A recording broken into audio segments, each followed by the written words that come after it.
বিহানের সাক্ষীতে jail থেকে মুক্তি পেল কম্পাস, খুশি হয়ে গেল ঋতুজা। হ্যাঁ বন্ধুরা, এমনটা হতে চলেছে আজকের পর্বে। বিস্তারিত জানতে ভিডিওটিতে লাইক দিয়ে চ্যানেলটিকে সাবস্ক্রাইব করে পুরো ভিডিওটি তোমরা দেখতে থাকো। গল্পের শুরুতে আমরা দেখতে পারবো কম্পাসের সাথে দীপ দেখা করতে আসে। তখনই কম্পাস বলতে লাগলো, দীপ দীপ তুই কেন এখানে এসেছিস বল, তুই আবার কোনো সমস্যায় তো পড়ে যেতে পারিস। দীপ তখন বলতে লাগলো, এমনি তো আমার সমস্যা হবে, কারণ তোর সাথে আমি ওই ল্যাবে কাজ করেছি, ওই ল্যাবের বিরুদ্ধে না এখন পুলিশ তদন্ত করছে, তারপর আমাকে হয়তো অ্যারেস্ট করতে পারে।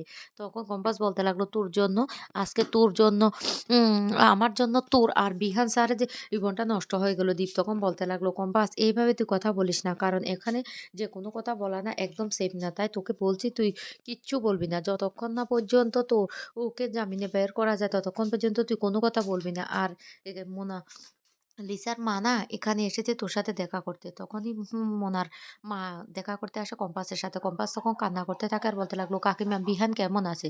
তখন বলতে লাগলো, আমি তো সেটা জানি না, তবে তোকে একটা কথা বলে, এই চক্রান্তটা অভিজ্ঞান দত্তই করেছে। আমার মোনা তো কিছুই বুঝে না, আমার মোনা আজকে ওদের সাথে হাত মিলিয়েছে, সেই জন্য আজকে বিহানটার এমন অবস্থা, এদিকে তোর এমন অবস্থা।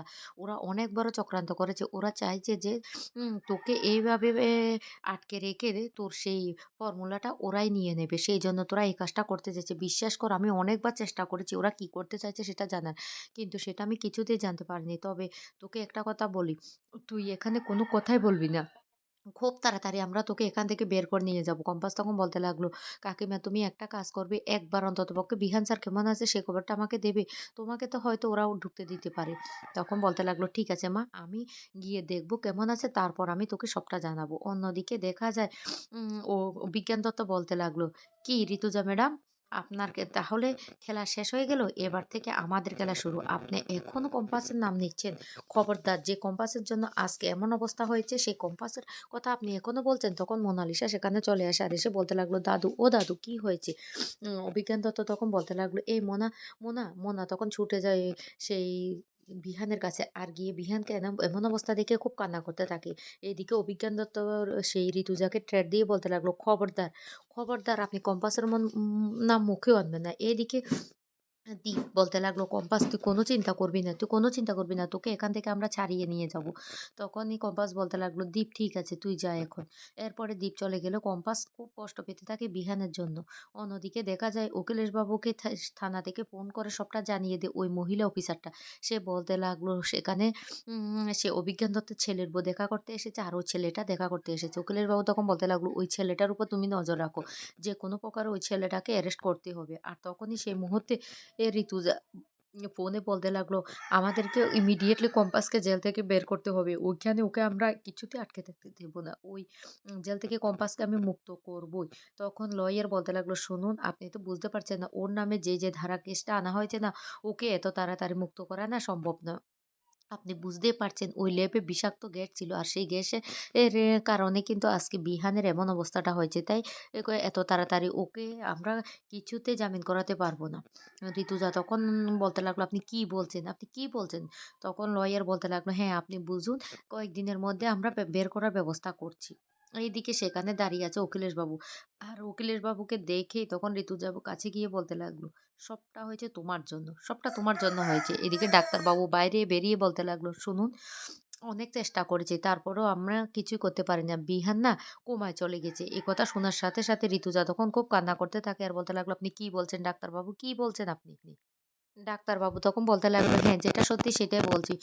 ওই বিষাক্ত মেডিসিনটা শরীর থেকে এ আমরা দূর করার জন্য যে মেডিসিনটা বের করেছি, ওর কারণে উনি কোমায় চলে গেছেন। তবে আপনারা এ নিয়ে একদম ভয় পাবেন না। কয়েকদিনের মধ্যেই উনি আবার রিকভারি করবেন। এই কথা শুনে তখন স্বস্তির নিঃশ্বাস ফেলে ঋতুজা আর বলতে লাগলো, কি বলছেন ডাক্তারবাবু? তখন বলতে লাগলো, হ্যাঁ সে একদম ঠিক কথা বলছি। আপনারা কোনো চিন্তা করবেন না। ২-১ দিনের মধ্যে উনি রিকভারি করবেন। যা শুনে খুশি হয়ে যায় অখিলেশবাবু। অখিলেশবাবু তখন বলতে লাগলো, ডাক্তারবাবু যে কোনো প্রকার আমার ছেলেকে সুস্থ করুন। আমার ছেলেকে সুস্থ করুন। এদিকে ঋতুজা বড় বৌমাকে বলতে লাগলো, বৌমা, বৌমা আমাদেরকে এবার কম্পাসকে জেল থেকে বের করতে হবে। আমার ছেলে তো সুস্থ হয়ে বাড়ি ফিরবে। তারপরে আমাদের দায়িত্ব হবে কম্পাসকে জেল থেকে বের করা। কম্পাসকে ওরা বিনা অপরাধে ফাঁসিয়ে দিয়েছে। তখন অখিলেশবাবু কাছে এসে বলতে লাগলো, শুনো ঋতুজা, সবটা হয়েছে কম্পাসের জন্য। ওই কম্পাসকে আমরা কিছুতেই ছাড়বো না। কিছুতে ও কম্পাসকে ছাড়বো না। কম্পাসকে আমি শাস্তি দেবই। আমার ছেলের আজকে এই পরিণতির জন্য কম্পাস দায়ী। ঋতুজা তখন বলতে লাগলো, খবরদার, খবরদার তুমি এই কথাটা বলবে না। এদিকে বড় বৌমা তখন বলতে লাগলো, "মা, মা এবার কি হলো? আমার তো মনে হয় কম্পাসকে ওরা ফাঁসানোর জন্য এই কাজটা করেছে। এবার আমরা কম্পাসকে কি করে বের করব?" তখন এই কথা শুনে ঋতুজা বলতে লাগলো, "কোন পদ্ধতি অবলম্বন করলে যে কম্পাসকে বের করা যায় সেটাও আমার জানা আছে। আমি কিচ্ছুতে দুষ্টদের সাথে নত স্বীকার করব না। আমি আমার পথটাই আমি অবলম্বন করব।" তখন এই কথা শুনে বড় বৌমা খুশি হয়ে যায় আর বলতে লাগলো, "মা আমরা কম্পাসকে পারব তো মুক্ত করতে?" ঋতুজা তখন বলতে লাগলো, "অবশ্যই পারবো। তুমি এ নিয়ে একদম চিন্তা করো না বড় বৌমা। এই ঋতুজা কি করতে পারে সেটা তুমি দেখো। দুষ্টদের সাথে কোনোদিন ঋতুজা হাত মেলায়নি আর হাত মিলাবেও না। এ নিয়ে তুমি আমার উপর ভরসা রাখতে পারো। তবে আমাদেরকে ইমিডিয়েটলি কম্পাসকে জেল থেকে বের করার ব্যবস্থা করতে হবে।" অন্যদিকে দেখা যায় বাড়ি ফিরে মোনালিসা খুব কান্নাকাটি করতে থাকে বিহানের জন্য। আর বলতে লাগলো, "বিহান কি করে তোমার এমনটা হলো? আমি তো তোমাকে অনেক ভালোবাসি।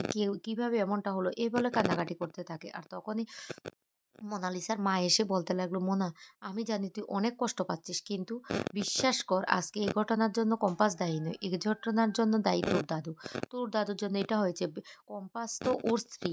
আর কেউ কি চাইবে তার স্বামীর এমন অবস্থা করার তে কিন্তু চায় না। আর তুই বিশ্বাস কর আর কিছু যাই হয়ে যাক না কেন কম্পাস কোনোদিন কারো ক্ষতি করতে পারে না। সেটা তুই বেশ ভালো করে জানিস। তুই সেটা মানিস আর না মানিস। কিন্তু তোকে আমি একটা কথা বলি বিশ্বাস কর কম্পাস তার মা-বাবার জন্য অনেক লড়াই করছে। এই কথাগুলো বলতে থাকে। এইদিকে ঋতুজা বাইরে থেকে দেখতে থাকে তার ছেলেকে আর কান্না করতে থাকে আর বলতে লাগলো, "বিহান তোকে সুস্থ হতে হবে। তোকে সুস্থ হয়ে এই চক্রান্তের জাল ভেদ করতে হবে। এটা আমার দৃঢ় বিশ্বাস। তোকে সুস্থ করতেই হবে।" আর তখন অখিলেশবাবু সেখানে চলে আসে। অখিলেশবাবুকে দেখে ঋতুজা রেগে যায় আর বলতে লাগলো, "কেমন লাগছে? খুব ভালো লাগছে ছেলেকে এমন অবস্থা দেখে খুব ভালো লাগছে তো?" এদিকে কম্পাস খুব কান্নাকাটি করতে থাকে জেলের মধ্যে আর বলতে লাগলো, "বিহান স্যার আমি অনেক বড় অন্যায় করেছি। আমি আপনাকে কিছু না বলে অনেক অন্যায় করেছি।" খুব কষ্ট পেতে থাকে আর বিহান স্যার সে পুরনো স্মৃতিগুলি মনে করতে থাকে। কখন বিহান স্যার তাকে জড়িয়ে ধরেছিল, কখন সিঁদুর পরিয়ে দিয়েছিল সেই স্মৃতিগুলি মনে করে খুব কান্না করতে থাকে। এই জেলের মধ্যে বসে। অন্যদিকে দেখা যায় বিহান অচেতন অবস্থায় পড়ে থাকে সে হাসপাতালে। কম্পাস নিজেকে দায়ী মনে করে বিহানের আজকে এই অবস্থার জন্য।